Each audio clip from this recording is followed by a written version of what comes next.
The game finishes Arsenal 2, Liverpool 2. And you know what? I think on the grand scheme of that entire game, I think it's a fair result. I think it's fair. Now, for me, this was definitely a game of two halves, honestly. When you look at the way this game kind of started off, I thought Arsenal from the jump had a bit more oomph to them. They had a bit more intensity to them. And I think this is the first time I've really seen Liverpool under Arne Slot, for me, look a bit uncomfortable, look a bit uncertain in their actions, look a bit flat, to be honest with you. I think you've seen Arne Slot with Liverpool. I've complimented them so many times this season in terms of how quickly they've kind of gotten a grasp of his system and the principles that he tries incorporating into his setup. I think they've done an unbelievable job this early on to resemble this much of an Arne Slot team already. However, I think this was a game that I actually think the way he set them up to enter this game, he wasn't ready whatsoever for the kind of intensity and bite that Arsenal would enter the game themselves. And Sunday night game under the lights at the Emirates, this was always going to be a game where Arsenal, to be honest with you, had to bounce back, because when you look at the stretch of results and performances that they've had in recent weeks, you look at the Bournemouth loss, you look at even in midweek against Shakhtar Donetsk, it was a win, but it was an unconvincing win, and a win that a lot of fans were kind of questioning, where's this team going at this point? That's a poor performance regardless of the result. And this was kind of a game that, with, I don't want to say the title is getting away from them, right? Because it's too early in the season to say that. We're only 9 games in, and it's more important to kind of stay in it rather than like determine who's real or who's not. Like, just kind of keep distance with, or keep, I don't know, closeness with the top teams. And Arsenal are doing that. So I don't want to say this was a game that they had to win, otherwise they're out of the title race. But having said that, this was a massive game, and it was a massive occasion for Arsenal to kind of show everybody we can put those performances in the past. We've had some big injuries, and not everybody is back, but we've got some guys back. How do you respond to adversity? And I think Arsenal did a really good job of that. And I think they really stunned Liverpool, the opening exchanges of the game. Like I said, I don't think Liverpool were really ready the first half to kind of match Arsenal when it came to intensity and when it came to kind of like tempo of that match. I thought Arsenal, I mean, how can I speak about this Arsenal team without talking about one guy, Bukayo Saka, right? Like, how many times have I said now X factor, X factor, X factor when it comes to this Arsenal side? Arsenal fans, you guys are probably sick of me saying it, but I'm sorry, the opening goal from Bukayo Saka today encapsulates everything that I've said about this team. There's only one player on Arsenal that is capable of scoring that goal, or even coming up with anything close to that level of quality. It's Bukayo Saka. It's individual quality. It's match-winning quality. And it's something that, to this day, I still believe Arsenal don't have enough of throughout their team. But one guy that definitely has that, and people disagree with me sometimes, but I think when you look at moments like that, it proves what I'm saying. Bukayo Saka is a match winner. That moment, the ball over the top from Ben White, first of all, is very, very nice. And I think Ben White was pretty decent today at center back, a position he hasn't really played from the start, really since Saliba kind of got back into the team or found himself into the team. But the pass is really nice. I think Robertson completely misreads it. Saka leaves him for dead, which, look, I know Robertson, it's not 18-19 anymore, but he leaves Robertson for dead in a way that many wingers aren't able to do. And the way he brings it down and then nutmegs Robertson, leaving Robertson on the ground, and then roofs Kelleher, and that near post roof finish is becoming a bit of a Bukayo Saka specialty. Like, Yamal had a brilliant one yesterday, but let's be real. When I think of that finish right now, I attribute it to Saka more than anybody on the planet at the moment. And that moment right there was, again, I don't like using the word world class when it comes to players, because I don't feel like that definition, there's no definition to the word. It doesn't mean anything. But if there was to be a moment that was world class, it was that goal. Like, everything about that is that of a world class player. And I don't know what a world class player entails, because like I said, there's no definition to the word. But whatever it entails, that's the goal that they score. Unbelievable moment from Bukayo Saka to rightfully put Arsenal ahead. And like I said, I think Arsenal were the better team this first half, but fair play to Liverpool. They get themselves back into the game off a set piece, which against this Arsenal team, it doesn't happen very often, right? This is for me the kings of the corners, the kings of the set pieces in Arsenal. So I don't think set pieces was the very first thing I would have thought that's how Liverpool are going to get back in this game. But when you have Virgil van Dijk in the air off set pieces, anything is possible. And I actually think he equalized, if I read it correctly, I think he equaled John Terry's tally from set pieces or headers off set pieces in Premier League history with his goal today. I saw the set piece and I saw Havertz taking a lot of the blame. But then when I look at it, Luis Diaz is the one that gets the flick at the near post. And I feel like it was Martinelli's man that he kind of just left. And from there, it then becomes Havertz's issue because he's defending the near post himself. But if my eyes don't deceive me, and maybe I need to see it a few times back to kind of fully get an idea of this, I thought Martinelli lost Luis Diaz. Maybe again, I have to see it again, but that's kind of what it looked like on first viewing. flicks it in, and then Virgil van Dijk aerially is just an absolute beast, man. And Liverpool find their way back into the game. For me, unconvincingly, but give them massive credit. Give them massive credit. But the first half ended, obviously, with a massive first goal for the club for Mikel Merino. And I have to say this, right? First of all, great finish from Merino, sure. But Declan Rice, where has this arc of becoming like the best set piece taker in England come from?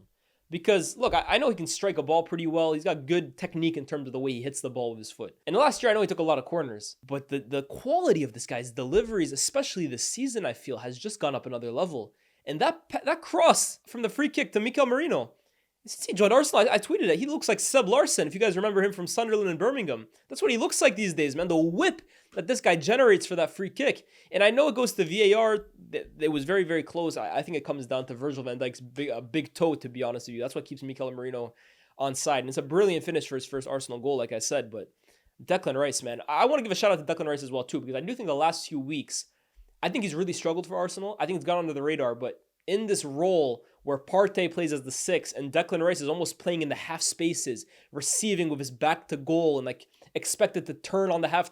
It's for me so weird, and I think he looks extremely uncomfortable doing so. But one thing I always say about Declan Rice, for me, the reason he's such a quality player, yes, he has his flaws, but every player does have his flaws. What his strengths are, very few players can offer you them to that level. And his ability to cover ground, his ability to win duels, his ability to kind of carry the ball forward, it's second to none really in the Premier League. He's amongst the best in the league at doing so. And I think given the license to kind of just play as the sitter, play as the number 6, this is where you see the best version of Declan Rice. I think he's kind of been left out to dry the last few games by playing this higher advanced left 8 that he's been playing. I haven't been a personal fan, but I thought today he really, really showed his quality, to be honest with you. The second half comes around, and I think the big turning point for this game personally was the Gabriel injury. Now, let's see how long that kind of rules him out, because obviously, you get Saliba back in a week, but Gabriel missing for a sustained amount of time would be really, really detrimental to Arsenal. And I think he did a really good job, personally, I think, of marshalling this defense while Saliba was gone. We've always had this stigma around Gabriel that he needs Saliba. Maybe it's because Saliba came in after Gabriel and Saliba's introduction almost saw this surge in form from Gabriel. But I think today was a real sign that, look, Gabriel has put those early seasons behind him, and he's not this guy just because of William Saliba. He is one of the best center backs in world football. So if they are to miss him for a long period of time, I think that would be really detrimental, especially since Calafiori's out, Tomiyasu, you can't rely on his fitness. And you saw Kivior come in. And for me, the Gabriel injury is the big turning point, because while Arsenal, for me, were so dominant in the first half, and I really thought they were the better team, like concretely they were the better team, the second half, I felt like they backed off and kind of assumed the reactionary role in this game way too much. And I understand, right? Calafiori is out, Saliba is out, Timber ended up going off as well too. Then Gabriel goes off. Those are big injuries to your defense. And you're bringing in guys like Kivior, who I've always maintained, for me, is nothing special. I think this guy's an average player. But you're bringing him on. You're bringing on Miles Lewis-Skelly, who for all intents and purposes is a novice when it comes to elite level football. You're bringing on, who else was it they brought on? I can't remember exactly who, but you're kind of, it's a makeshift defense at that point in the game, right? So I understand. You don't want to go all guns a-blazing. You need to kind of adapt and change your setup to this game. But I felt like it was too extreme in terms of let's put all men behind the bus. I'm not going to say they parked the bus, but I felt like the way they approached the game became a bit too negative in the second half once Gabriel went out. And if there's 10 minutes in the game, I get it. 15 minutes in the game, I get it. But you're looking at 30 minutes of the second half where all of a sudden you're basically daring Liverpool, come break us down. And maybe when you have Saliba, you have Gabriel, you have Ben White, you have Timber, you have Calafiori, okay, Liverpool can defend with the best of them. We saw it against City. But when you have that makeshift of a defense and you're inviting that much pressure against a team like Liverpool, who have Salah, Nunez, Diaz, and then Gakpo came on as well too. We have a guy like Trent who can unlock defenses for fun. You're basically daring them. And Liverpool will take that challenge every day of the week. And the more kind of time and space and more of the ball that they kind of gave to Liverpool continued growing and growing and growing and growing. And I didn't think they were exceptional in the second half, but they were a lot better than they were in the first. And all it takes is one moment of brilliance from Trent. I think the pass was brilliant. One lapse of judgment from Kivior. I thought he was he misread the flight of the ball so badly for the equalizer. Nunez, for me, makes a brilliant run, very unselfish to pass it into Salah. And then you give Salah that chance, man. All he needs is one chance. Genuinely, I didn't think Salah had his best game, but you give that guy one chance, he smells blood, he kills. 2-2, just like that. And I think Liverpool were good for that draw, honestly. I think they created enough. I think they were good enough in the second half to be happy enough at the end of the game to say, yeah, we warranted a draw from our performance. I think there's points in this game where people are going to look at the very end where Havertz jumps over, I think it was Konate. He kind of leans into him and the referee blows the whistle for a foul and Arsenal keep playing, right? And they score from that. Now, for me, look, if the referee blows his whistle for a foul, that's it. Nothing that comes after matters. So Arsenal fans who are complaining that, oh, we scored off the follow-up, it doesn't matter because it's not like offside, for example. If he thinks it's a foul, he has to blow it. He can't let the play go and then wait for VAR to decide if it's offside or not. It's different for a foul. However, the question mark is, was it a foul? I can see why he would give it. I always feel like defenders and goalkeepers have benefit of the doubt in that situation when it comes to officiating. Like, if that's a defender jumping over an attacker, I don't think they call that. But whenever it's a defender that's kind of has hands on the back or like he's the one getting fouled in those situations, I always do feel like they kind of have the benefit of the doubt. So in that situation, clearly he deemed that Konate was, I don't know, leaned into by Havertz. I personally think that he's a bit weak in that situation, personally. However, I don't think it's the worst call in the world. I don't think it's anything to kind of like write think pieces about, personally. Like, could have been a foul? Yes. Was it a soft foul? Potentially. But how do I look at this game kind of after 90 minutes? I have to say, I think it's another big test for Liverpool that for the most part, results-wise, they've passed. You go to the Emirates, you get a draw against this Arsenal team, I think you have to be pretty happy with yourself. And it's, again, another big test after everybody was saying start of the season that Liverpool hadn't played anybody good. They've now played Chelsea, they've won, they drew to Arsenal away. 4 points from Arsenal away and Chelsea at home, I think they would have taken that before a ball was kicked in those two games. Performance-wise, I think there were some question marks today. I didn't think Liverpool were anywhere near their best today. And I don't think it's because they had an off day. I actually think Arsenal just played a better game than them. And that's now down to Arne Slot. How do you adapt for the next time that you play a big side? Because clearly he wants to predicate his teams on possession. He wants to predicate his teams on controlling the game, playing a slower tempo. But when you come up against City, when you come up against Arsenal, when you come up against, I don't know, Ange Postecoglou's Spurs, who also like to play a very high intensity kind of football, you are going to have to adapt. And I think today was kind of like, not a welcome to the Premier League, but okay, let's pump the brakes here. Great team.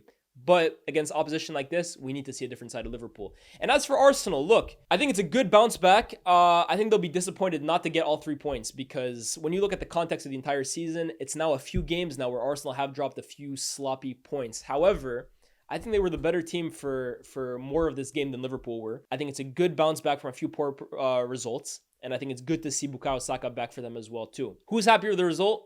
Probably Liverpool. But I enjoyed it. As a neutral, personally, I really enjoyed these two teams because I think after City, these are obviously the two main contenders for the Premier League. They're the two pretenders to the crown, if you want to call it that. And I kind of go into these games expecting them to show us what you got, put on a show, and also put out a statement that your title challenge is real. I think they've both done that today. Who do I think comes out of it looking stronger? Look, Liverpool have a really tough set of fixtures. I think that's the big thing here. So they have to get any point that they can at this point. But I have to say, if you ask me who's better poised to win this Premier League title, I think it's actually Liverpool. I think it is Liverpool. Arsenal defensively are a joke. And over 38 games, that might actually give them the edge. But I just worry that when it's not Saka giving them those moments, and as long as Odegaard is out, I really do think this Arsenal team is going to struggle. And a big thing for me as well, too, let's see what this Timber injury is saying. Let's see how long Calafiori is out, and let's see how long Gabriel is out. As for Liverpool, they will need to adapt, and they will only get better, in my opinion. But I look at the firepower that these guys have. I look at the brilliance in which Trent is kind of giving you. For me, that pass today, as much as I can criticize Kivior, how many right backs on the planet can pull off that pass? When I look at Van Dijk and Konate, the way they're playing right now. Gravenberch, to be honest with you, I didn't think it was his best game today. Now, a lot of his critics could possibly say, Gravenberch, this was the first big test, or one of the first big tests, didn't really pass it. I thought he was okay today. Didn't think he had his best game. I think Declan Rice, obviously they don't come up against each other on the pitch, right? Rice is a 6, Gravenberch is a 6. But I think out of the two, who was the better number 6 today? I think Declan Rice was better substantially, to be honest with you. But I have more belief in Liverpool, I think, this season. I think Liverpool potentially will last a little longer in the title race. With Arsenal this season, I'm concerned going forward with them, honestly. Not enough to say what they're not going to be there. Like, I think they're gonna last long in this title race. But between them and Liverpool, right now, I think I give Liverpool the edge.